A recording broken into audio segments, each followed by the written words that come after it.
Film ഗാരേജിലേക്ക് ഇവർക്കും സ്വാഗതം. വിഷു ഈദ് റിലീസുകളിൽ രണ്ട് വമ്പൻ ക്ലാഷ് റിലീസോട് തിയേറ്ററുകളിലേക്ക് എത്തിയ സിനിമകളാണല്ലോ വർഷങ്ങൾക്ക് ശേഷം ആവേശം.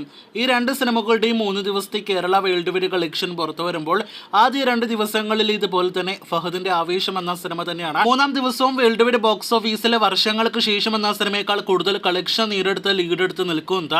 വർഷങ്ങൾക്ക് ശേഷം എന്ന സിനിമയുടെ ആദ്യ 3 ദിവസത്തെ കളക്ഷനിലേക്ക് വരികയാണെങ്കിൽ വിനീത് ശ്രീനിവാസന്റെ സംവിധാനത്തിൽ വൻ താരനിരയുടെ തിയേറ്ററുകളിലേക്ക് കോമഡി എന്റർടൈനർ ഫീൽ ഗുഡ് സിനിമയ്ക്ക് 3-ാം ദിവസം ഇന്നലെ ശനിയാഴ്ച 3,25,00,000 കേരള ഗ്രോസ് നേടിയെടുക്കാനായിട്ട് കഴിഞ്ഞിരിക്കുകയാണ്.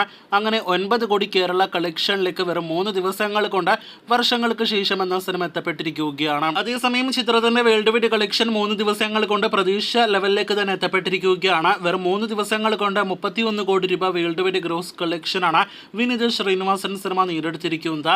കേരളത്തിൽ സിനിമയ്ക്ക് ആവേശം എന്ന സിനിമയേക്കാൾ കളക്ഷൻ കുറവാണെങ്കിൽ പോലും വിദേശ രാജ്യത്തെ കളക്ഷനിലെ ആവേശം എന്ന സിനിമയോടൊപ്പം ഇഞ്ചോടിഞ്ച് പോരാട്ടം തന്നെയാണ് സിനിമ നടത്തിക്കൊണ്ടിരിക്കുന്നത്.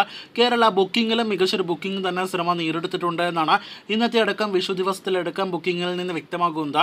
ചിത്രത്തിന്റെ ഇന്നത്തെ കേരള പ്രീ സെയിൽ കളക്ഷനും ഇനി നിൽക്കുന്നുണ്ട്. വർഷങ്ങൾക്ക് ശേഷം എന്ന സിനിമയേക്കാൾ കൂടുതൽ 3 ദിവസങ്ങൾ കൊണ്ട് കളക്ഷൻ നേടിയെടുത്തിരിക്കുന്നത് ഫഹദിന്റെ ആവേശം എന്ന സിനിമയാണല്ലോ. മാസ് കോമഡി എന്റർടൈനർ വിഭാഗത്തിൽപ്പെടുന്ന സിനിമയുടെ തിയേറ്ററുകളിലേക്ക് എത്തി നമ്മുടെ യുവ പ്രേക്ഷകരെല്ലാം തന്നെ ഏറ്റെടുത്ത സിനിമയുടെ 3 ദിവസത്തെ കേരള വേൾഡ് വൈഡ് കളക്ഷൻ മുൻ വീഡിയോയിലൂടെ പ്രേക്ഷകരെ അറിയിച്ചതാണ്. 3 ദിവസങ്ങൾ കൊണ്ട് കേരളത്തിൽ 10,50,00,000 മുകളിലെ ഗ്രോസ് കളക്ഷൻ, അതേസമയം വേൾഡ് വൈഡ് കളക്ഷൻ 33 കോടി എന്നിങ്ങനെ കളക്ഷൻ നേടിയെടുത്ത സിനിമ ഏകദേശം 2 കോടി രൂപ ലീഡിലാണ് വർഷങ്ങൾക്ക് ശേഷം എന്ന സിനിമയേക്കാൾ വേൾഡ് വൈഡ് ബോക്സ് ഓഫീസിൽ മുന്നിട്ട് നിൽക്കുന്നത്.